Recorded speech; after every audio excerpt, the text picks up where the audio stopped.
Bellinger back onto the track, at the wall. Bellinger brings it back. A robbery from Cody Bellinger, taking a home run away from the guy that he's traded places with. Bears' first drive after the Younghoe Koo missed field goal. Justin Fields to work, has DJ Moore into the front basket. This year and years past knows why he's supposed to be doing certain things, like throwing the ball deep to DJ Moore. Third down and goal. Fields flings that corner. Moore. Touchdown. Russo.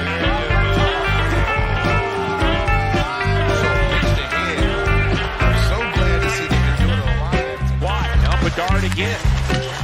And he scores. What a play! Bennington. No chance at all for the Blues netminders. Connor Bedard. Bedard now. Main Street. He scores!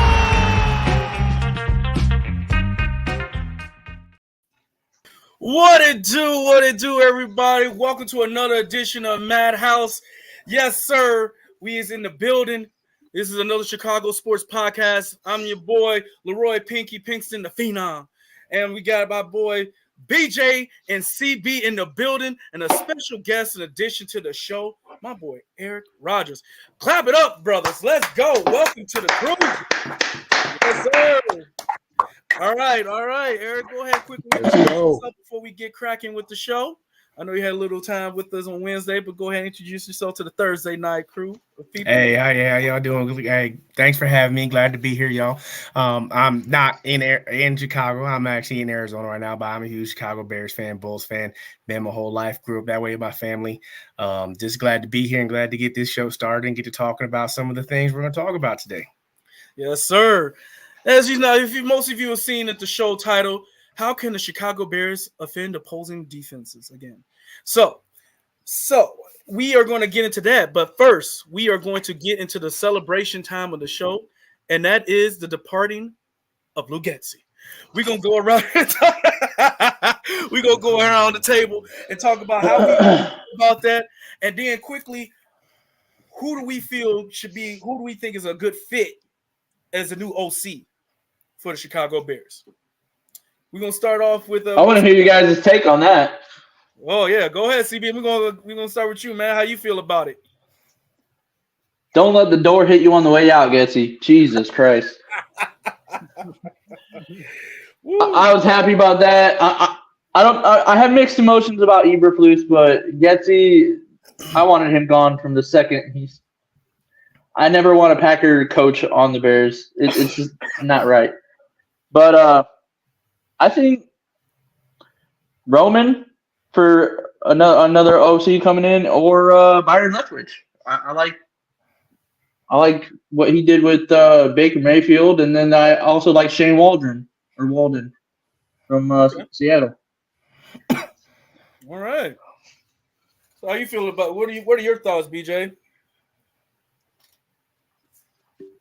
So I'm ecstatic. I'm ecstatic that he's gone. I kind of predicted it. If they didn't let him go, it would have been a catastrophe. It just would have been just horrible, absolutely horrible. What's up, Cheryl? As far as the replacement, you know what? I'm not sure yet. I still need to do my homework on who I would feel comfortable with the replacement, because I think it's very critical that we find somebody that can get the job done immediately. You know, we don't have time to wait for him to figure it out. We need somebody that has the knowledge and the ability to put their work and let the quarterback, you know, and the rest of the offense, you know, just go out there and execute, you know. Yeah. So I'm gonna let Poles and Eberflus figure out who's going to be the next OC, but hopefully they take their time, not too much time, but enough time to make sure they're doing doing doing their due diligence and getting this right, because they got to get it right. All right, Eric, how you feel about it? What are your thoughts? Oh man, first off, I'm be honest. The minute he was fired, dude, I was doing cartwheels, backflips, things I haven't done in 10 years, man. I was excited. You saw it. I was beyond excited, man. I'd hate to be that chiropractor, Bill. Oh, dude, you don't want to see it either.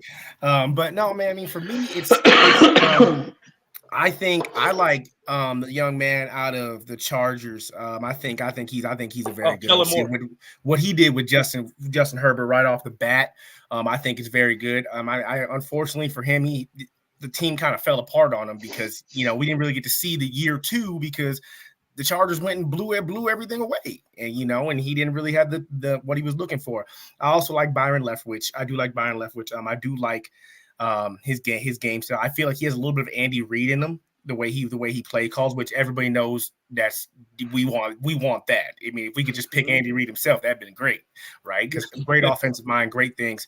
I kind of think the offense is kind of tailored to what Byron Leftwich is used to, and like I said, with him having a little Andy Reid, and we see the double tight end sets, we see a lot screen types of screen things, get the ball out quick, which is what we all want Justin Fields to do. Stop holding the ball, get the ball out quick. I also think we could go a different way, and a lot of people aren't going to like this. Because Justin Fields is so young, and I compare him to Lamar Jackson's first 3 years. I was not successful, but what they did was they put his best attribute first and built around that till they had his ability to throw the football. So, I mean, you go get an RPO system coach. So the ball gets out quick. He doesn't have to think. He sees it, doesn't like it, take off. Everyone's worried about, he's going to get beat up. He's going to get hurt. I mean, we got to be successful somehow.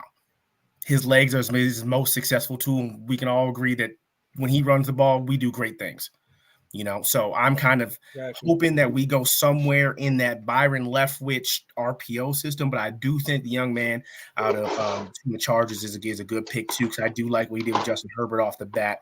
And I think that our way offense could be built because he's another guy. Justin Herbert wasn't perfect, but he's everyone calls him a game manager, but the ball gets out his hands fast, and that's what we all want to see. This we all OC, don't let him hold it, get the ball out fast. Yeah, for me, what do you guys think? Yeah. I'm gonna let you go. I mean, there's no words to describe the joy that went through my body when I saw that go across the table. That's just I haven't been this excited since Stephen A. Smith seeing the Cowboys losing the playoffs. Like, that is the joy that went through my body when I saw this man lose. Like, when I saw he was fired, let me tell you, I went full swagoo, excitement about everything. Like, I'm pounding on the walls, I'm jumping up and down, and I'm a big brother. So, everybody downstairs, they was like, what's going on? Like, I was so happy. They did something right. What made me happier was the fact that they didn't waste any time to go after the candidates that they wanted right away. The fact that they went after one of the guys that I was interested in Shane Walden, a very young, brilliant mind, speaks volumes to what, that tells me right away, which we're going to get into. Look what he did with Geno Smith. Exactly. But what that showed me is that we're going to get to this a little bit later, but it shows me that they are sticking with Fields because they're the first person they want to interview is a OC who is used to mobile quarterbacks. That's what I was thinking. Yep. An adaptive coach. He's an adaptive coach because let's be fair, everywhere he went, he's had mostly pocket quarterbacks, but he came from a system that's built for mobile quarterbacks. Yep. Getting out the pocket, moving pockets with the offensive line, which is what our offensive line is technically built for that. Our offensive line aren't great blockers, but they can move. And if you have an offensive line that's moving in a moving pocket, that makes it better for everybody. Yep. So I'm ecstatic about that. And if they out with Shane, like if he wants to get in a head coaching position somewhere else, I'm hoping and praying that the next person on their list is Brian Leftwich. And it's for the same reasons. Brian Young, Leftwich, yeah. brilliant, innovative mind. And the fact that the caveat with him is that he's had the pleasure of being around Tom Brady and learning from Tom Brady. So I'm excited to have him around. Like it would intrigue me a lot to see what he can do. And to be honest, any of those coordinators that they bring in will be able to work with, whether it's Fields or whoever they decide to draft.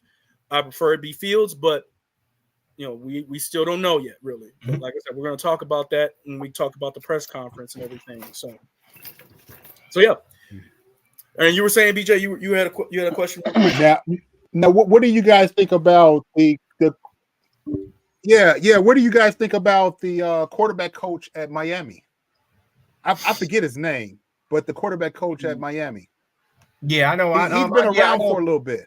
Yeah, I know you. I know you're talking about. I mean, I can't think of the name on top of my head, but I think that I think that it could work, but again, it's one of those situations where you're talking about a young guy who's never coached in the NFL, really never seen NFL type defenses before. I mean, his concept in college is great. I mean, I think it would fit Justin Fields, but not the rest of the offense. So you'd have to kind of build pieces around it. And I don't know if Justin, because he's a gunslinger, he wants a gun. Justin Fields had to be a gunslinger in that type of offense. And I don't know if we're ready to talk about Justin Fields being a complete gunslinger, going 30, 40 times a game, slinging a football, though. But I think it could work out if we get the right pieces. Like if we're talking about, hey, let's go get Mike Evans, that's a big time receiver. We're talking about that changes a whole different parameter. Yes. Trying to get gunslinger mentality. You get into something else I want to talk about. Like that, right? You get a receiver like that, him mixed with Moore, and then you got Kmet too. It's like then you're talking about big name receiver. Someone's got to double team him. Moore's open. Throw the tight end in there. Then we're talking about moving pieces from that aspect. But you got to go get I think you have to have a college coach come in to help a struggling throwing quarterback with a struggling offensive line. You got to have a good, sure-handed receiver to go with it. I mean, look what the Vikings. I mean, in lieu, the Vikings with Justin Fields. Or not Justin Fields, I'm sorry, Justin Jefferson. It's almost the same concept. Go get a big name receiver, bring in a young offensive coordinator. Things look amazing, right? Yes. That's how it works. Yeah, that's very true. And to kind of piggyback off of that, the parts about the certain players to go after, the free agency pool is going to be insane. There is going to be a plethora of veteran wide receivers. Yeah, it is. Or to trade for. Now there's a lot of X talk on out there about Justin Jefferson being able to come here and things like that. Yeah. But obviously I don't see that ain't happening. No. Now we have a better shot at getting Hunter, obviously for the defensive side of the ball. Yeah. But would I like Jefferson? Yes, absolutely. But we have a better shot at getting Mike Evans, honestly. If anything, we're to give or T. Higgins. T. Higgins.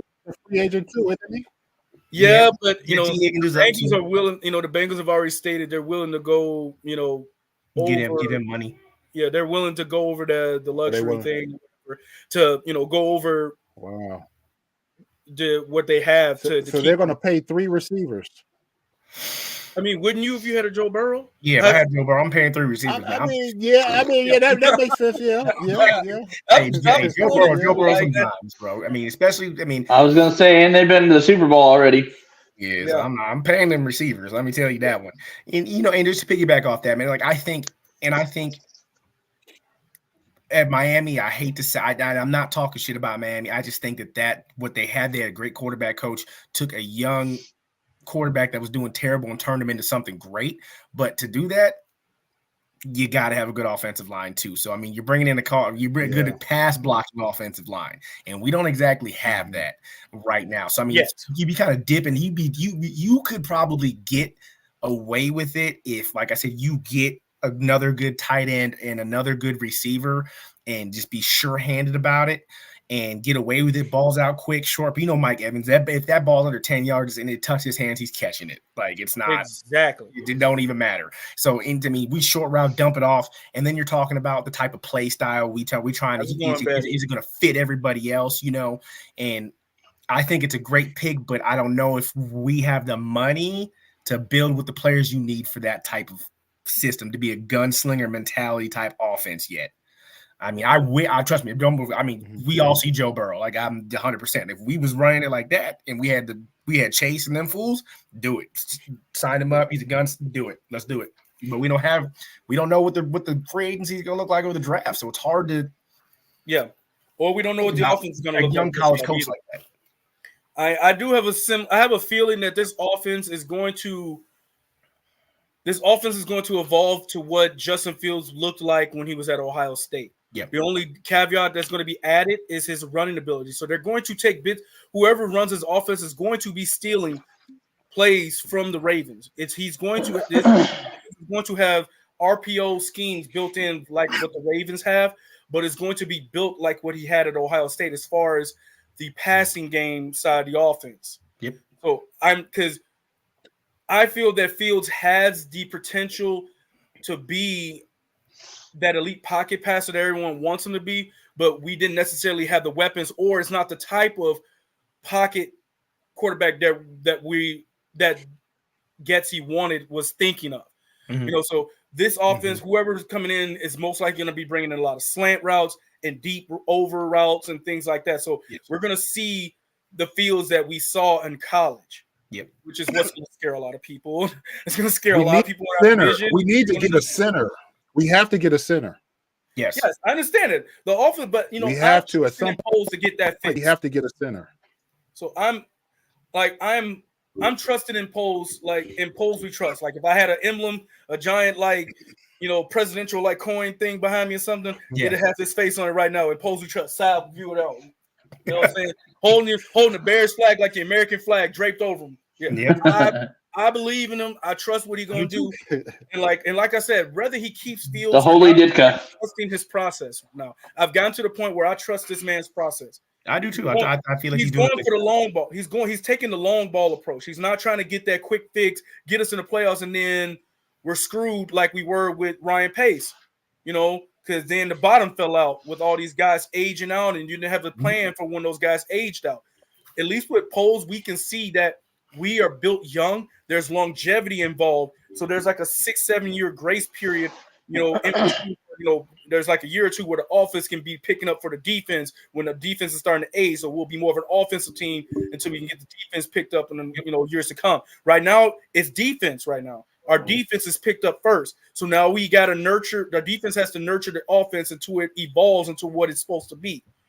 And that's kind of what the Chiefs did. Chiefs had a dominant defense, and then they get Alex Smith a year, 2 years before the defense started to decline. And then the offense picked up, and then they got Mahomes by the grace of God and stupidity of us. Yeah. Leave it alone. But nobody knew about Mahomes like that. Nobody knew about Mahomes like that at that time. Yeah, but I'm saying by the stupidity of us. He wouldn't have been the same player if he came to us. I mean, as far as absolutely not. Yeah, we didn't do enough homework on him to evaluate the fish we had.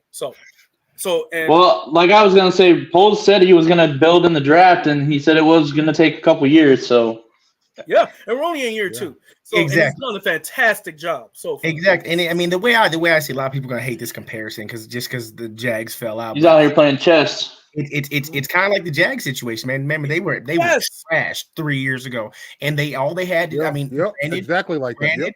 Granted, what it was is they had to go get the quarterback, and they knew it was going to be. They knew 2 years. And they said it. They knew 2 years in advance it was going to be Trevor Lawrence. They knew it. They were going to trade for it or whatever. Trevor Lawrence was going to be their guy, even before 2 years before he was in the draft, right? Oh yeah. So I mean, for us, and when it comes to that, is there somebody in the draft like that? You got to say, is there a person that we can? Is it a quarterback? Is it a receiver? Is it a running back? Or is it 3 offensive linemen? Is there a defensive guy? Things like that. It's just like the Lions and Hutchinson. Remember, they traded all them pieces to get that. I mean, to make sure that Hutchinson was going to be their dude. They knew it, and then they built the defense around it. And it's just like Is that what Poles is going to do, or is he going to do it by committee and try and get guys and build these guys, or is there an impact player right now we could get through this draft? And that's what the Jags did. The Jags were like, It is. Marvin Harrison. His name is- Definitely. There could be Marvin multiple Harrison. players that are Marvin Harrison impact Jr. players. Marvin Harrison. You have to look at this situation like the Jags, because the Jags were that offense was terrible, but what they did was they went out and got all them free agent defensive guys, made that defense real hot, and then I said Trevor Lawrence came in, and then they're like the next year we're gonna go get his teammate ETN, and they already knew it. And once they got those two together, everything else kind of fell in place. And then they went to once they got their two young main guys, hit the free agency market with absolutely no care in the luxury tax, anything. Went out and got Christian Kirk for a outrageous amount of money, got Evan Ingram, and then they went out and got Tom Brady.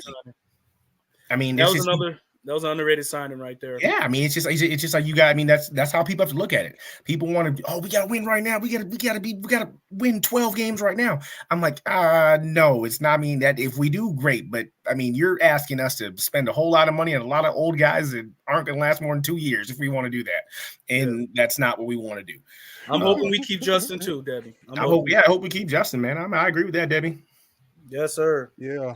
And I want to take the time out to quickly shout out all our fans and everyone that's been viewing the show right now. Shout out to all you guys. Thanks for the love and the good vibes. We appreciate you guys. Don't forget to subscribe, hit that like button. You know, that helps us out. That keeps the show going. You know what I'm saying? It makes it, it provides us the opportunity to keep providing great content and entertainment for you guys. So please don't hesitate to like and subscribe for us. You know what I'm saying, guys? We definitely appreciate it. So help us get those likes up. Thank you. All right. With that being said, guys, now that we kind of got, we kind of broke the ice on what we, how we felt about Getsy and what we think about the offense and where the direction the offense should go. How do we feel about them keeping Eberflus?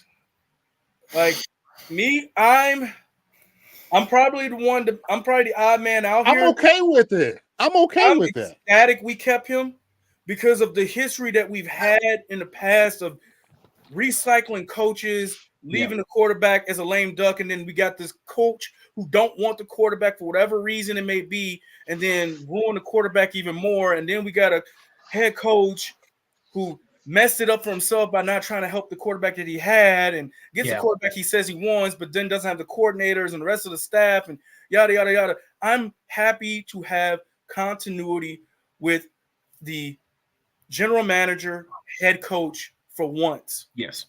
It is going to be refreshing to have some symmetry between the two, knowing that they are on common ground. They are both seeing development. They both admit that, yes, it's not where we want it to be. They understand it. They both know, what I'm saying? Matty Eberflus knows he sucked at the beginning of the season. He blew it. He blew their chances to be in the playoffs right now. But there was still progress made. And a lot of that we saw, they ponied up. They made the sacrifice to get him the players to build what he's trying to build. If you build it, it will come. So, and so far on the defensive side of the ball, we have seen drastic improvement under Matt Eberflus. Whatever he is feeding them or whatever he got them drinking, I hope he got it in gallons to give it to him because it is working. I'm telling you, that Stevenson kid is amazing. Like he is getting to the point right now. If Jalen Johnson get out of pocket talking about he want $30 million or something, I was about to go there. He get on that Roquan.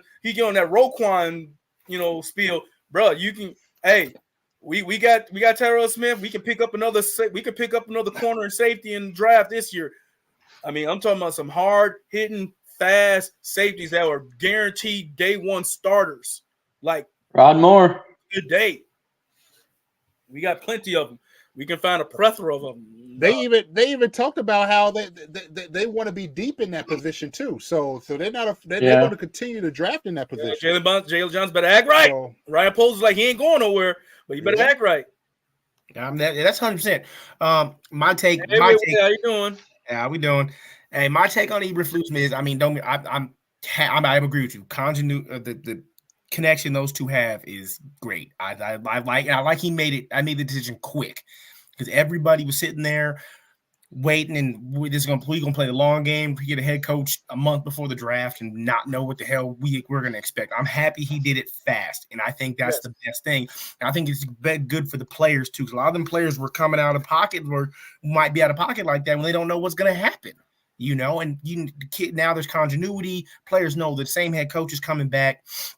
For me, like I said, I'm happy about it, but I was kind of hoping to wait to see what was going to happen with Antonio Pierce first to see maybe if we were going to sell all our chips on our defense and be like, look what he did to the Raiders defense, because obviously that was the biggest turnaround we've seen in a long time, because they got whipped by 70-something points. Or whatever outrageous game was where they gave him 70 points or whatever the fuck it was, dude. And then he turned that thing around. And then when he took over as a head coach, turned the whole damn team around. So I mean, with a bunch of young guys, and a young coach, that I know I was excited, thinking maybe that would be the route. But I'm with you about having continuity, because if it wasn't going to be Eberflus, I was going to say Pierce. But Eber having the continuity, and he knows what he has. That's the better thing. He knows what he has on that defense, and he knows how to build it. Now he knows how to build from it. So I'm pretty grateful for him coming back, and for the decision was so quick from Poles. How you want to piggyback off of that, Casey? I'm like I said earlier, I have mixed emotions about Eberflus, but I'm glad that he's back and he has that relationship with basically all the defense now. And he turned that defense around. But my hope was to maybe get Jim Harbaugh and bring him home, but who knows what's going to happen with that, if he rides off in the sunset, or if he comes back to the NFL. And with all the coaching news happening in the past couple days, with Bill agreeing to walk away from the Patriots, and with Pete Carroll, Nick Saban, Pete Carroll. I think Pete Carroll's going to management. That's what I heard yesterday.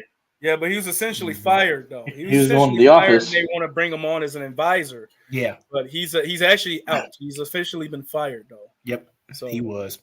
Yeah, I mean, with all that coaching, I mean, Harbaugh. Yeah, I wanted to touch on that, Casey. Go ahead. I wanted to touch on that with Jim Harbaugh. I don't think Jim Harbaugh would have been a good fit. Not so much as a good coach, but I think what he wants out of the organization, the Bears can't offer that to him, because it seems like he wants full control of a team, and we already have a GM. So I don't think that would have been an option here for him. Yeah, he wants to control the power that he has in Michigan. And let's face it, even if the Bears were to offer that, it'll all be a ploy for him just to get more money out of Michigan. Michigan print their own money right now. I mean, the deal that they offered. Doesn't he still have like 6 more years? They offered him 10 years, $125 million with incentives. Yeah. It'd be crazy to leave. He's probably going to make more now since he's national champion. Yeah. I don't see him leaving. But I'm sorry, Eric. What was your point? Where were you going? What's your point? I mean, I was just about to say the same point. I don't think he could command a locker room. I think he's a great mind of young players, and people are gonna say he's just like his brother. That's completely different. Brother didn't touch college. He would NFL, QB quarterback coach, other position coach in the NFL. He's been in the NFL his whole life, right? Yeah. And Harbaugh's best thing, he's a great mentor of young players. What are you going to do with a veteran player that's been around for 8 years? I'm saying, like, how are you going to connect with somebody like that? And I don't think he could do that, right? Now, if you're talking about full sale swap, be the youngest team in the league again, maybe go get a coach like that. But I don't think he could command a locker room of veteran players as fast as we need him to. So and I was going to say, I think he can. I think he can command a locker room, and it's because of his past experience with the 49ers and the success he had there. And I think that would give him the cachet because he was so successful right away with them. So I think veteran players will hold on to that as like, look what he did with that team. that team wasn't that good, and he got them from here to here. So I think that would translate right away. However, like you're saying, the timeline to get the team to where he wants to be will probably be much slower than people actually anticipate. Yep. And I think the message will go. I think he would lose that message quickly with the veterans if things don't turn around as quick like it did with the 49ers. Yeah. So that part I agree with you. And that you also got to understand, people, a lot of the people in the chats and what I've been seeing on Twitter and things like that, and a lot, even with mainstream media, they were talking about, oh, it's okay to fire the coach. Oh, you need to move on from Justin. Oh, the players will be okay if they'll get over it if the team wins and yada yada yada. That locker room would go. Who says that they would win with that guy? Yeah. And who says that they wouldn't want to leave if they got rid of the coach or the quarterback? And like they said, they gave these guys, they gave them a questionnaire. Who do you like? Who do you think needs to go, and why? Mm-hmm. And they all unanimously said Getsy had to go because he wasn't innovative enough and he let Justin down. Mm-hmm. Essentially, that's what it all resounded to. They said he let Justin down. He had no flow with the offense. And I think DJ Moore would have a lot to say about that too, because I mean, obviously he's our biggest guy on our team. Yeah, and I think he's a Poles guy. Poles got him. He is a Poles fan. Yeah. I don't think Poles wants to be like, hey, I know you're not gonna like this, because the minute he says he's not gonna like this, I think Moore's gonna be like, cool, you can send me on the next train to the next team. Yep. I don't think anybody wants that to happen, especially because I have a feeling that was what was said by a lot of the guys that he's like Montez Sweat. That man just got here, and he says Justin's our quarterback. Yep, that should speak volumes to right there. Told me all I needed to know. Like they are loyal to Justin. They're loyal to him. They are super loyal to him. And the thing is, a lot of these players may not see the other players and stuff like that, but they know. They hear stuff. I mean, come on now, you got DJ Moore hinting that, hey, Marvin Harrison, I've been around him long enough to know everything about him. I grew up around him and things like that. Like, these players know players who know players in college. Exactly. They still know. They know the game.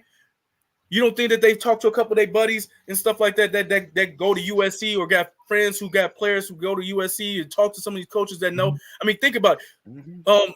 Luke Getsy's, not Luke Getsy, but Matt Eberflus's agent is the same agent that represents Caleb Williams. Mm-hmm.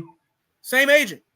You don't think that Matt Eberflus already got the dirt on this kid already on every bad thing and all the good stuff about him, and compare it to what he already has in Justin already? 100%. Well, people don't think about that kind of stuff. Like, agents trying to get money, you know what I'm saying? But they also trying to make the best deal for their players. Mm-hmm. And right now, Matt Eberflus is probably sitting here looking like, oh yeah, he might be a good talent, but I can't work with that attitude. Nope. I can't work with somebody that's he already messed it up for himself when saying that he's a Packer fan. He messed it up first. Not only saying he's a Packer fan.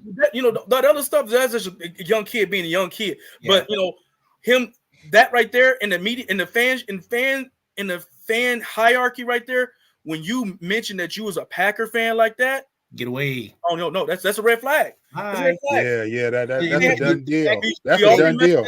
We've already been there and done that. We've already been there and done that with Mitchell Trubisky admitting that he was an Aaron Rodgers fan. Yep. And it showed out there when he played against the Packers. He was too much of a fan. He was too much of a fanboy, admiring everything Aaron did and tried too hard to be like him out there in those games. And it blew up in his face. Exactly. Justin Fields?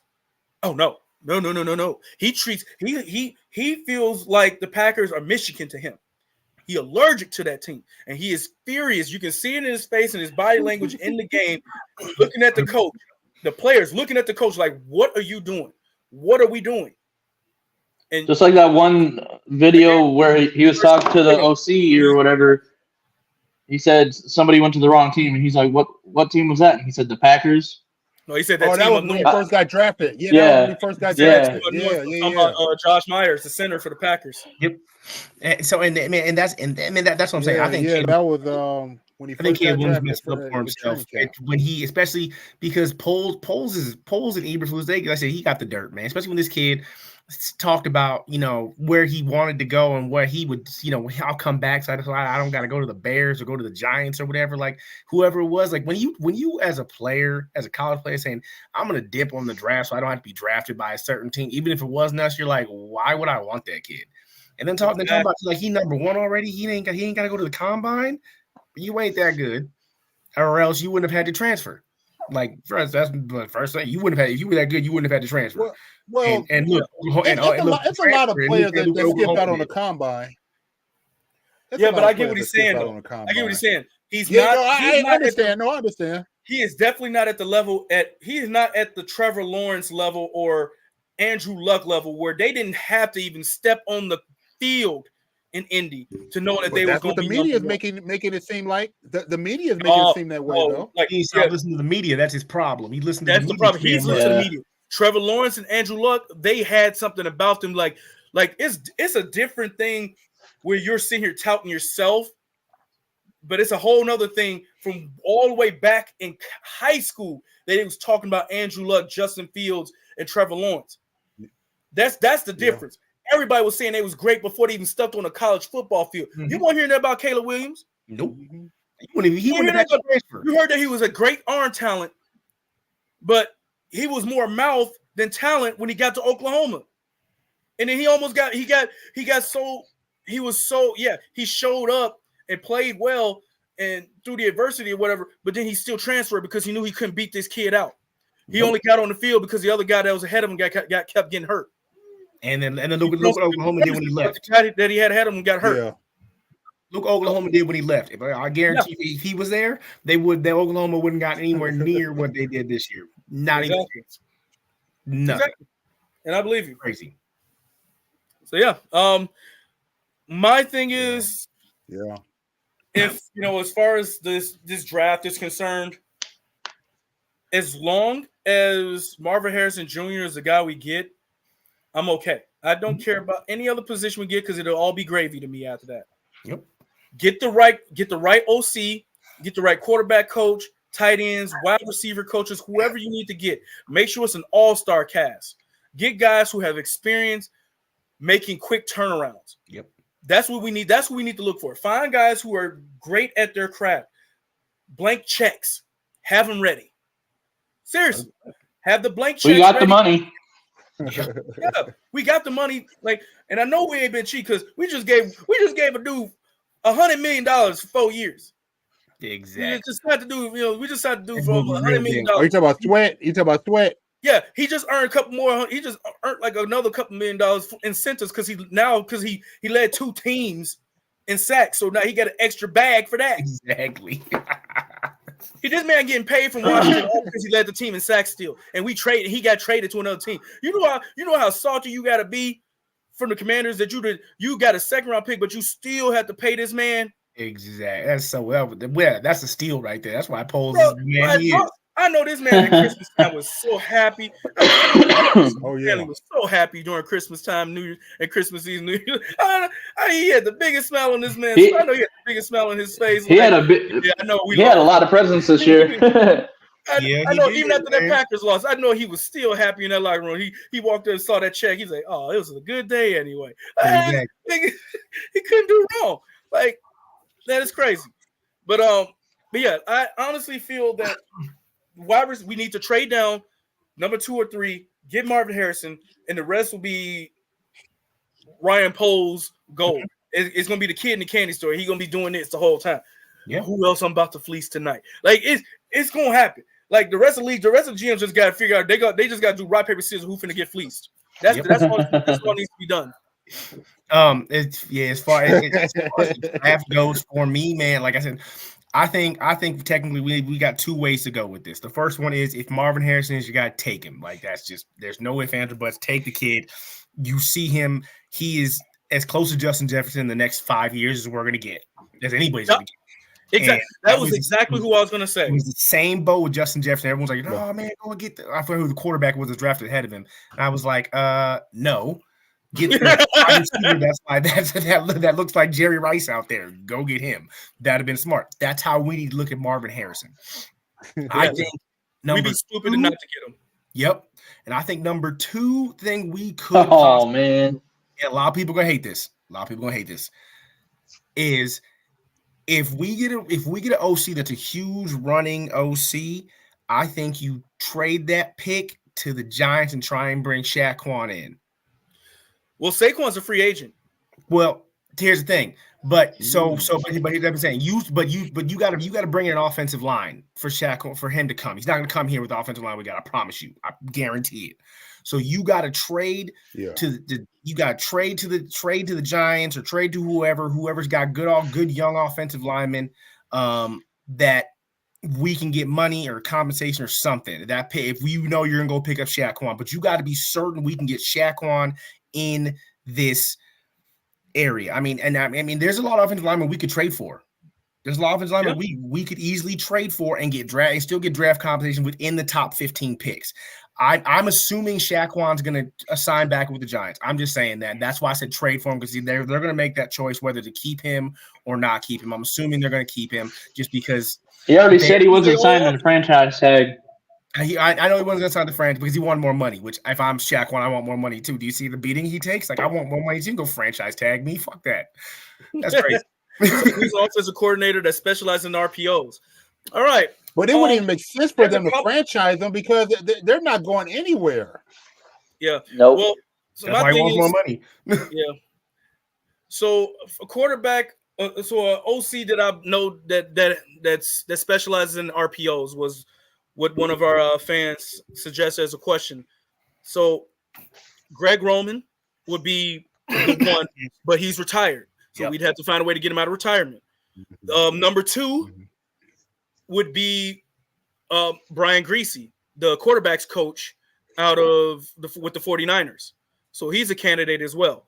Another OC another guy who's a potential coordinator would be the quarterback's coach with the Houston Texans, because they run a similar RPO pro style system as well.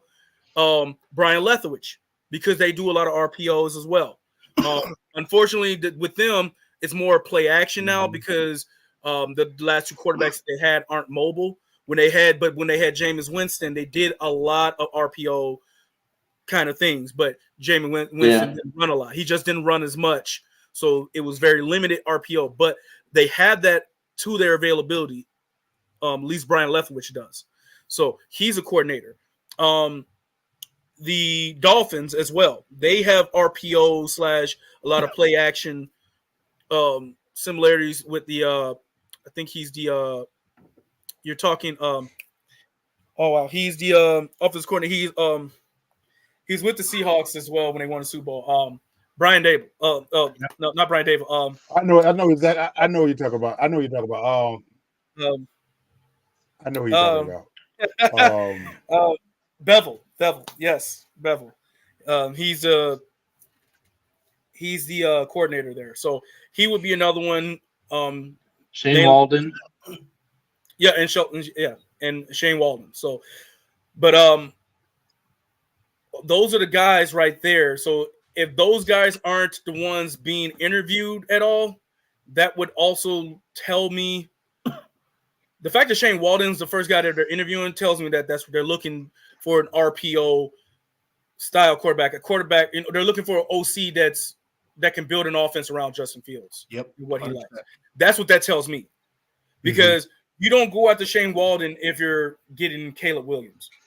Caleb Williams has already shown he's kind of skittish. He's more of a Patrick Mahomes. He's not a willing runner. Yeah. Per se. He's going to look downfield and do the he would run if he has to. Yeah, he'll run if he absolutely has to, but he's more of the hero ball kind of guy. Throw the ball down the field, take that risk of throwing the interception instead of risking his body to get the extra yards for the first down. Those are all great. Those are all great RPO coaches. I mean, like I said, Byron Leftwich to me, just because of the literal Hey, how's it going? He's got Andy Reid to him. And then, when we talk Andy Reid, you talk about one of the best offensive mind in the game with what he's done with Patrick Mahomes, the Chiefs, Tyreek Hill, and even the team he has now. Look at them, man. The way they sling this ball around. The screen game is phenomenal, dude. It's ridiculous, man. The offensive coordinator for Philly too, man. I mean, he's phenomenal too. They're just injured. Yeah, that's the problem. I mean, they're just injured again. Look at the screen game. Look how Jalen Hurts don't hold Philly, that ball. Philly is in trouble. Philly's in trouble. Philly's in complete But they have trouble. injuries. They're injured. I'm just talking about from an offensive coordinator standpoint. I think Brian Leftwich coordinator is the issue there. I think Brian Leftwich has a little bit of that in a little bit of both those teams in him. The way he can adapt so quickly to a game, which we would, like I said, Andy Reid, like the Buccaneers, when they come out at halftime, there's a whole different ball game when he comes out at halftime. The offense changes. He can go in at halftime, make adjustments, get back out there, and find something that he saw that they need to exploit. And that's what we need. Case in point. Look what he did. Look what he had Baker Mayfield. Baker Mayfield had a perfect passer rating against him. Baker Mayfield has been pedestrian for the most of the season. Mm-hmm. His two best games came against us and the Packers. Yep. Two best games of the season came against us and the Packers. Us early, and then he was average for the rest of that. And then he plays the Packers, and he looks like an MVP candidate. Exactly. That's what I'm telling you. Byron Leftwich, the halftime adjustments it's ridiculous, dude. They can be almost lose to the damn Panthers with freaking less than 100 yards offense going into halftime, and then come back out with 300 yards of offense afterwards. Like that just doesn't happen. Not being able, just out of nowhere. Yep. And the thing is, not just because Brian Leftwich was a quarterback, is what I alluded to, is the fact that he learned so much from having Tom Brady as his quarterback. It made him a better offensive coordinator as well. Yeah. Because he learned to see things the way that because even though he's a quarterback, he sees things a certain way, but it's a totally different level seeing things Tom Brady way. Yep. Yeah, making adjustments at halftime, Tom Brady too. Those 2 years he had with Tom Brady were invaluable, and you saw it in his play calling for Baker Mayfield. 100%. And he won a Super Bowl. Yeah, but I'm just saying, but it was like, Brian Leftwich being a quarterback and being a mobile quarterback. Well, hold on. I know. Uh-oh. What's up, buddy? What's up? So I want to speak on that real quick. So I know you guys are saying that he's coaching Baker Mayfield, but Byron Leftwich is not with Tampa right now. He's not with Tampa. Thought he played with. He got let go. He got let go. Yeah, he got let go. That's interesting. Yeah, Byron Leftwich got let go. I didn't know he was with her. I didn't know he was with her. I thought he was with Tampa. I thought that was him calling the OC. But I mean, yeah. No, you right now. Good catch, man. But I still think this man, the way he just, I just see that he has. No, I'm with you though. He's the way he can craft an offense. He's so adjustable, and that's what we need. Because when Justin Fields isn't working, you gotta adjust. You gotta find something that's gonna work. And that's what I just think we, and. Yeah, I'm an Oregon Duck fan, so I see Bo Nix, I'm smiling ear to ear. Let me just put that out there right now. Hey, I'm with you. Hey, he's the toughest dude. He's the toughest dude in the draft. Yes, we need to upgrade every position on this team. Backup quarterback can be upgraded as well. We can upgrade the backup quarterback position as well. Now, here's the thing. If Bo Nix is good enough to beat out Justin Fields, more power to him, and we got our quarterback. I will co-sign that in a heartbeat.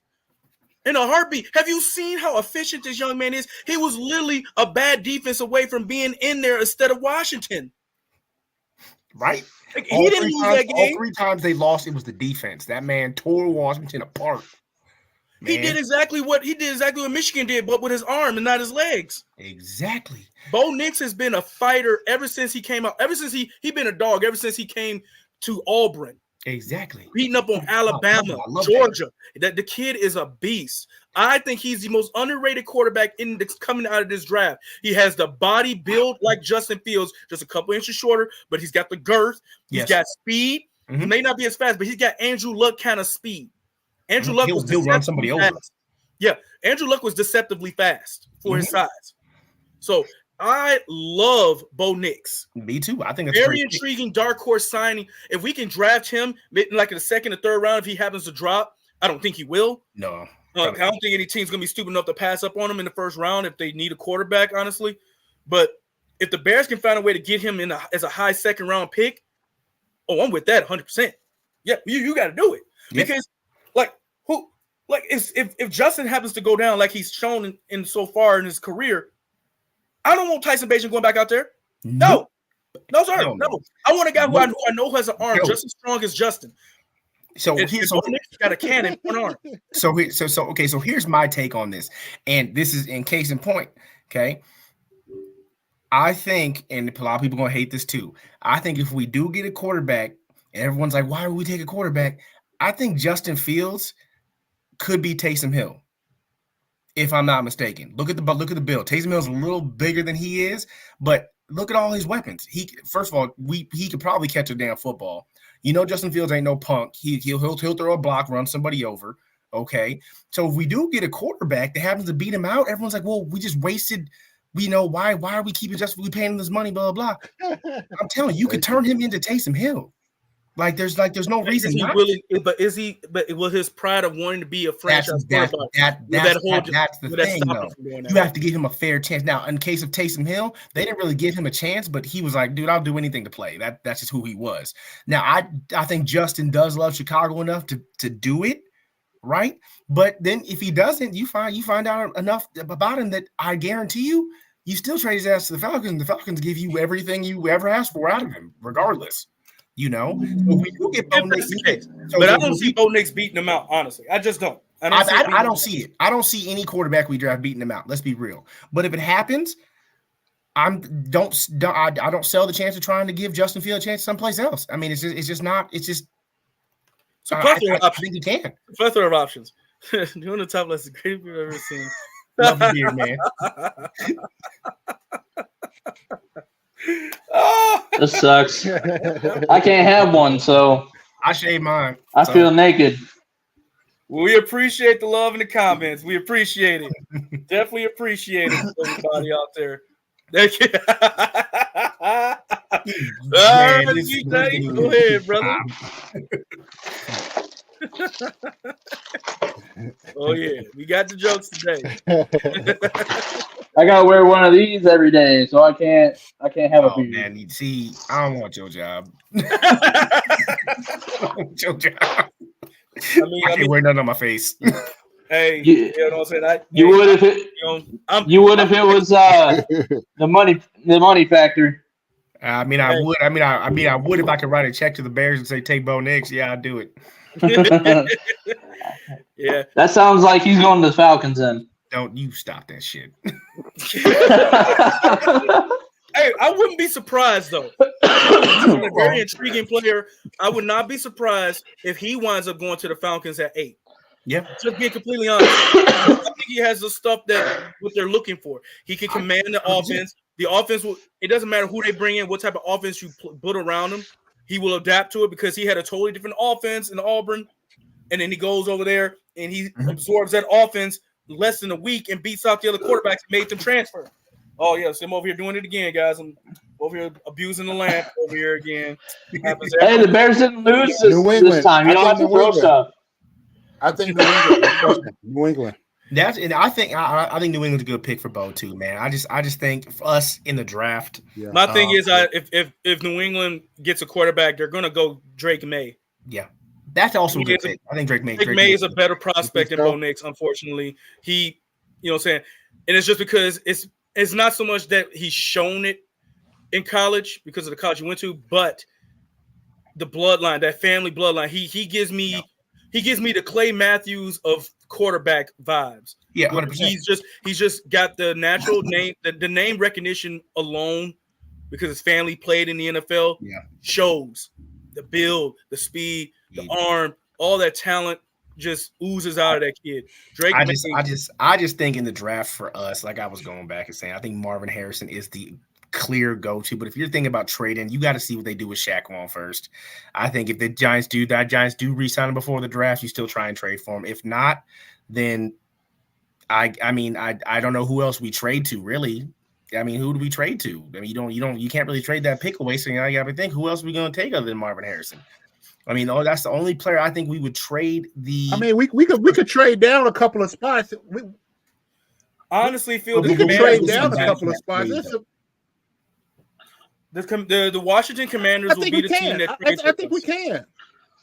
And the only reason I say this is because right now, Ian Cunningham has recently been requested to interview for the Commanders GM position or for their higher VP position or a higher position. So I can there's plenty of scenarios where I can see Washington trading with us, because the other caveat that's there is that Caleb Williams is a Maryland kid.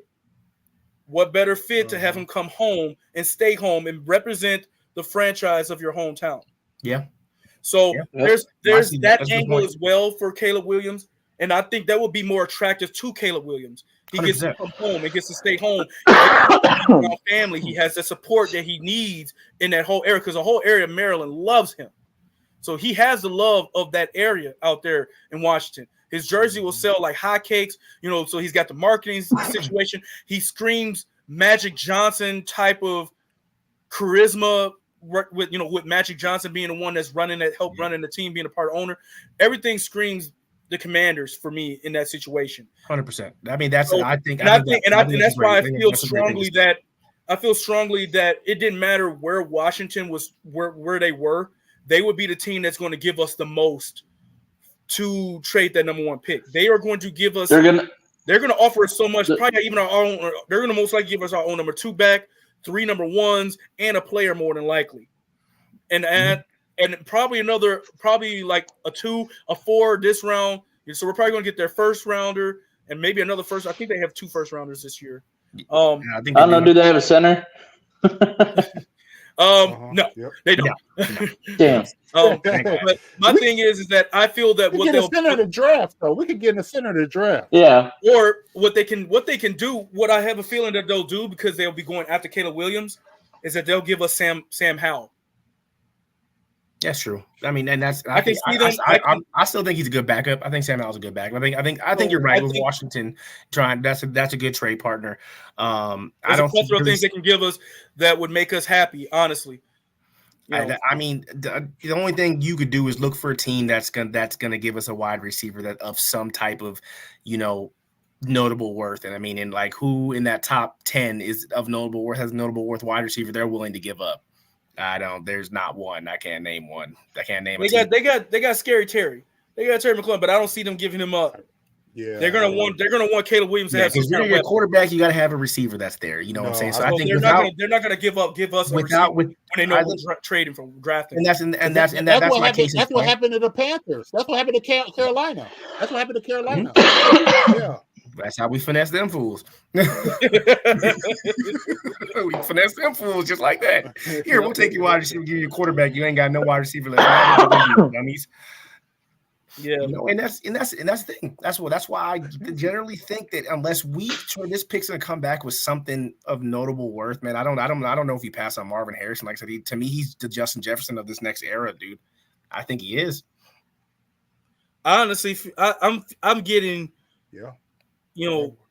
Chris Carter hands, like Lily don't drop nothing. Randy Moss speed, like he just, the way he comes out his route. He has the perfect combinations. Like literally chef's kiss of like this is so beautiful watching this man run routes. Man. Like did you see what he did with the jug machine? You see what he did with the jug machine? This man ran a 4.23, 50 yards. He caught the ball. He still had a chance to get underneath the ball. It was a thing of beauty. Dude, that's crazy, man. And that's I was like, can we just have you now? But here's the thing, though, man. Oh man, if if you're not, here's the thing. This is why I think the free agent before everyone's going to do free agent after the draft. I don't think you do. I think if you have a chance to go get Mike Evans, dude, go get him. And then get Mike Evans. We still need to pick him. Yeah, and that's the thing though. If you're sold on trading this pick, that's not going to be Marvin Harrison. Then you better get Mike Evans. That's as far as I'm concerned. Oh, I get what you're saying. So if we trade down too far with the assets that we get, and we can't get Marvin Harrison. I'm saying you better be sure load up on receiver. I'm talking Mike about Evans if we're going to trade this pick down. Like you better be sure we're going to get a top. You better get Higgins. You better get Evans. And That's why you can't go further than 2 or 3 spots. That's why you can't go further than 2 or 3 spots. But that's also why I was saying that. If we have an OC, it's like, hey, we're going to be a running team. That's what I'm saying. You got to watch the Giants. If they re-sign Shaquan for any purpose in time, even if we're going to be a running team, we still need to have offensive wide receiver threats. We have to make them. We still need to go after receivers that are still going to put the fear of God in those DCs to make them say that, okay, we can't load the box. We got to just make it work with the front 4 and front 7. Yep. Keep the box simple so we can't lead these receivers one-on-one because they'll eat us alive. You're right, but having that. We can't just be one-dimensional and just say, like, oh, we're going to be a running team. See, that coordinator, that's what we had. That's the issue we had with Getsy. Yeah, but what I'm saying is with Shaquan, though, if we get the right OC to say, hey, we're going to be a running team, but Shaquan's more than a runner. He's Christian McCaffrey. He's a Christian McCaffrey of the offense that we can run. We can run a similar San Francisco offense with him. And look how deadly San Francisco is running the ball because they don't know if Christian McCaffrey's going to leave the pocket or you can run the ball with him. And because we have Justin, now you're talking about RPO, scary RPO with Shaquan running the ball, Justin running the ball, and then if you have young receivers, what's better than having a dominating running back that scares the shit out of people, dude? And that way, young receivers, your routes are simple routes. You ain't got to run all the extracurricular. Yeah. We're going to have to cut this short, man, today because this has been going on. It's been on and popping today. So today we're gonna wrap this up for today's festivities. And we're gonna have to chat about this tomorrow. We're gonna have to do this next Thursday. Hey, have to find him, I'm about it, man. Tracks to see if he can hook us up with another show. You know what I'm saying? Another show on the weekend or something. I love it, man. I love it. Do a quick little Sunday special, talk about some of this stuff that's going on. I'm with you. Just let me know I'm here. Yes, sir. I'm with y'all. But with all that, again, we're gonna say thank you again to all our fans out there. Don't forget to like and subscribe. Don't forget to share the news, spread the wealth about us again, guys. Chicago Sports Podcast, Monsters of the Madhouse. Represent again. I'm your host, Leroy Pinkston, aka the Phenom. My boy BJ in the Pinkalicious. Boy Cassie. All right, Pinkalicious, my brother. My boy Casey CB Barker. My boy Eric Rogers. You know what I'm saying? My man, the lethal, the gunslinger. Is gonna call you. You're killing it with these man. You is quick on your feet today, boy. I got theories beyond theories, man. We might even get Michael Jordan in one of these conversations, man. We're gonna have to. We definitely gonna have to. Mm-hmm. All right, we got a quick little update on the score. Still 1-0. Thank you, Cheryl. And as I said again, thank you for everybody in the chats. We will see you guys next Thursday representing.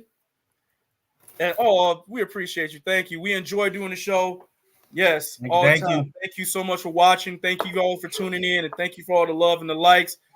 And as I always say, you know what I'm saying, good vibes and love. Chicago up, bear down. See you guys. Yes, sir. Good night. Bear down. Night.